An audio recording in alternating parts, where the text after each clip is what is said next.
안녕하십니까, 레피드입니다. 5월 24일입니다. 두산중공업 보도록 하겠습니다. 네, 증시부터 보겠습니다. 코스피 코스닥 오늘 또 하락했습니다. 코스피 0.4% 가까이, 코스닥은 1.8%나 내리면서, 네, 특히 진단키트나 바이오주 종목, 그 다음에 반도체 관련 기술주 종목 위주로 좀 하락이 나온 것 같습니다. 자, 지금 증시 분위기가 계속 반등이 나오지 못하고 또 짓눌려지는 모습이고요. 코스피 같은 경우는 21선을 돌파를 하지 못한 채 계속 이제 하락을 하고 있습니다.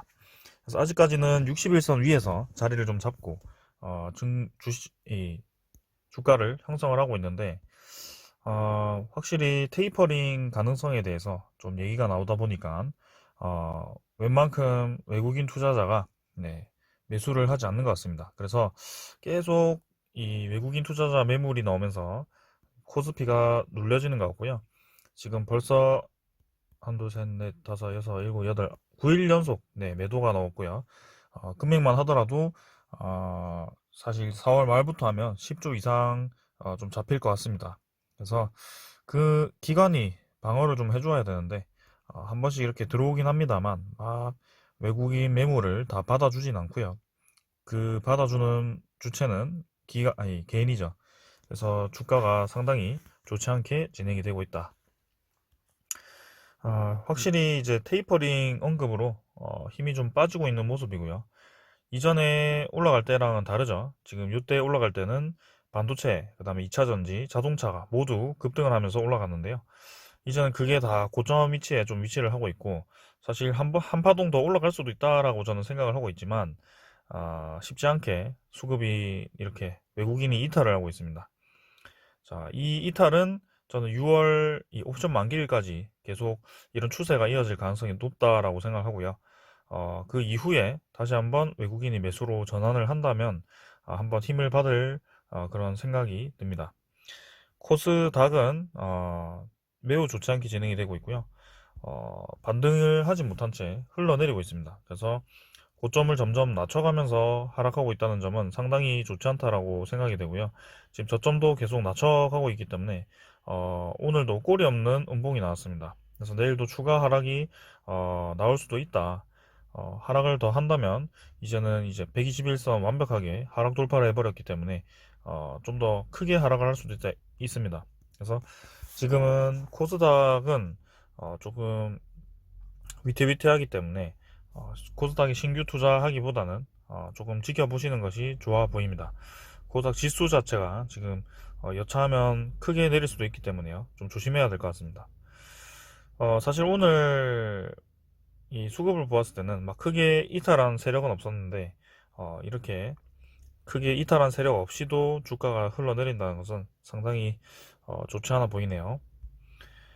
자, 그래서 해외 증시 지금 뭐 다우나 나스닥 애매하게 움직이고 있고, 나스닥 같은 경우는 반등을 하는 듯 하면서 또 21선 맞고 떨어졌습니다. 그래서 오늘 또 어떻게 될지는 모르겠습니다만 우리나라 증시가 웬만큼 지금 반등을 못하고 있네요. 어, 선물 보시면, 네, 코스피 200 아니죠, 니케이 선물 조금 하락했고요. 그 다음에 다우존스, 나스닥은 둘 다 상승하고 있습니다. 하지만 요즘 뭐 장끝까지 봐야지 알 수 있기 때문에 좀 더 봐야 될 것 같고요. 유럽 증시 또한 상승을 좀 하고 있네요. 뭐 크게 많이 상승하지는 않습니다. 그 다음에 원자재 가격은 뭐 크게 변동 없는 것 같고요. 외환 같은 경우는 1120원, 네, 30원 정도에서 자리를 좀 잡아서, 네, 크게 움직임 없이 진행이 되고 있습니다. 자, 일단은 저점 찍고 반등을 하고 있기 때문에 확실히 어, 외환도 좀 올라갈 가능성이 있다. 환율이 올라갈 가능성이 있다. 그 다음에 이 대표적인 암호화폐죠. 네, 위험 자산이 좀 내리고 있습니다. 그래서 비트코인도 사실 이제 시세가 끝난 것이 아닌가라는 생각이 들 정도로 지금 하락을 하고 있기 때문에 거기에 대한 반사이익으로 주식이 오를 것인지, 아니면 그 세력들이 동일하게 주식으로부터도 돈을 빼는지, 거기에 대해서 좀 주목을 해야 되겠습니다. 미국 10년물 같은 경우는 거의 유지를 하고 있고요. 자, 그래서 여전히 변동성 크게 진행 중이다. 자, 오늘 증시는 이 정도로 보겠습니다.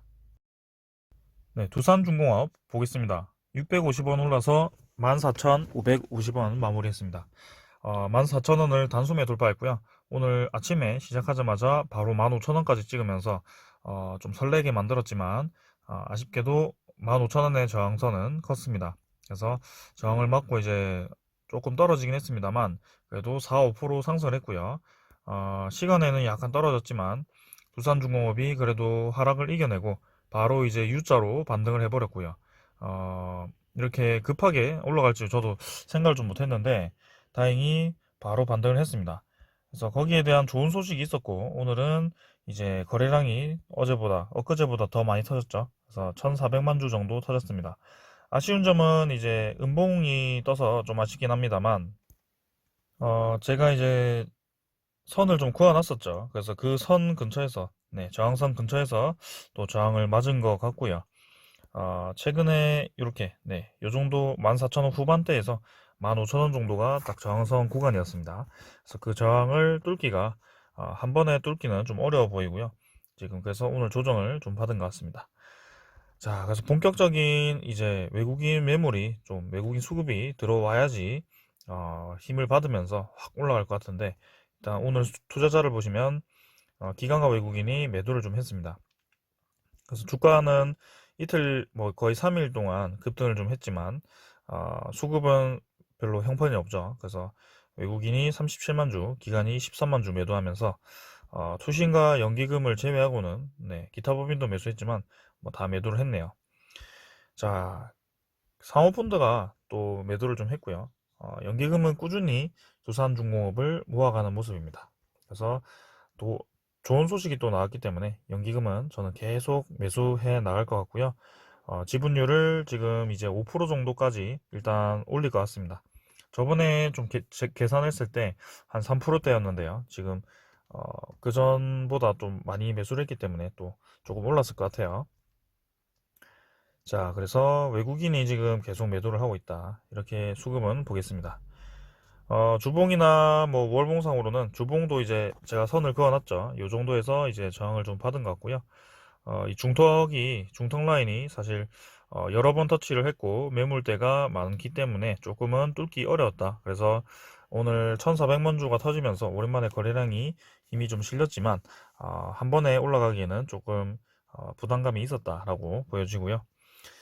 월봉은 5월 달도 결국에는 양봉을 만들었습니다. 뭐 마지막 주가 이번 주가 마지막 주죠. 그래서 이번 주 하고 다음 주 월요일에 어떻게 될지는 모르겠습니다만 뭐 전체적인 추세를 본다면 확실히 월봉의 큰 거래를 이기고 반등을 하기 시작했다.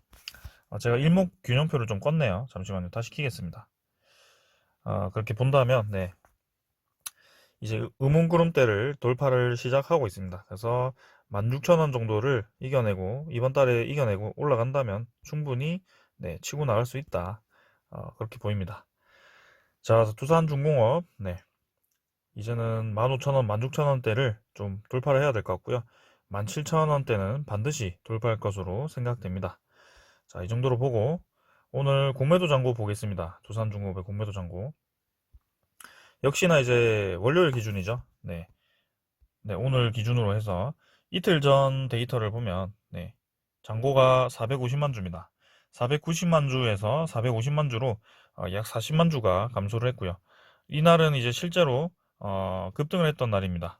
그래서 급등을 했을 때 공매도 쇼커버링이 나오면서 주가가 급등을 한 것이 아닌가라는 생각을 했었는데 역시 그렇게 나왔습니다. 그래서 이 공매도 거래량이 많다고 해서 공매도 잔고가 늘어나는 것은 아니고요. 거래량이 많아도 이 상환량이 많다면 충분히 이렇게 잔고가 감소할 수 있습니다. 자, 그래서 오늘도 보시면 전체 공매도 거래량이 상당히 많고요. 이 원전 협력 이후에 오히려 공매도 거래량이 더 증가를 한 모습입니다. 근데 서서히 이제 잔고가 좀 줄어들지 않을까. 이미 한번 크게 올랐고요. 서서히 좀 줄어들지 않을까라는 생각입니다.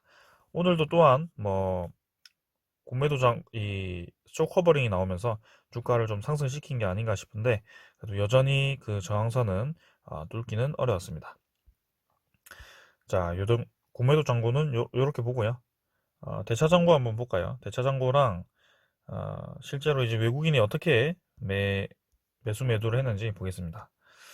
자, 대차장고는 3,259만 주로 뭐 비슷한 것 같습니다. 저번하고 비슷한 것 같고요. 외국인 추정을 보시면 아직 안 나왔네요. 아직 나오지 않았고 외국인 전일이 이제 좀 많이 매도를 했었죠. 그래서 외국인이 이 두산중공업에서 많이 이탈을 하고 있다라고 보여지고요. 8%대로 보유를 하고 있습니다. 근데 어, 나중에 이 신주가 발행이 되었을 때 두산인프라코아를 통해서 유입되는 이 물량이 많기 때문에 두산중공업을 선제적으로 좀 정리를 하고 이 비중 밸런스를 좀 조절을 하는 것 같습니다. 그래서 일단은 쇼커버링이 나오면서 주가는 좀 상승했지만 여전히 수급을 모아가지 않고 두산중공업은 조금씩 매도를 계속하고 있다라고 보겠습니다. 자, 공매도량은 아까 봤고요. 네. 그러면 이렇게 이제 다 확인했죠. 자, 그럼 오늘 소식 보겠습니다. 일단은 뭐 다 알고 계신 한미 원전시장 공동 진출 합의 여기에 대해서 뭐 짚고 넘어가야 할 것만 좀 빠르게 보고 가겠습니다. 그래서 이번 합의를 통해서 네, 해외 원전 시공 진출 가능성을 높일 수 있다. 그래서 아주 좋다. 그 다음에 이게 이제 중국과 러시아를 견제하기 위한 포석이라는 해석이 나오고 있습니다. 그래서 러시아가 사실 이 원전에서 좀 어, 강한 강자거든요. 근데 이 중국과 러시아를 견제하기 위해서 이렇게 미국과 한국이 손을 잡는다면 아무래도 추가 수주를 하는데 상당히 좋을 것으로 보입니다. 그래서 지금 유력한 곳이 보시면 어디죠? 네, 체코, 폴란드, 영국, 사우디아라비아 등 이렇게 신규 원전 도입을 추진하고 있고요. 아무래도 우리나라와 미국이 협력을 하게 된다면 체코는 무난하게 수주를 할 것 같고요. 폴란드와 사우디아라비아도 저는 할 수 있을 거라고 봅니다. 거기에 대한 기대감으로 오늘 관련주들이 급등을 좀 한 것 같고요. 앞으로도 계속 장기적으로 호재로 작용할 수 있기 때문에 주가는 우상향할 수 있습니다.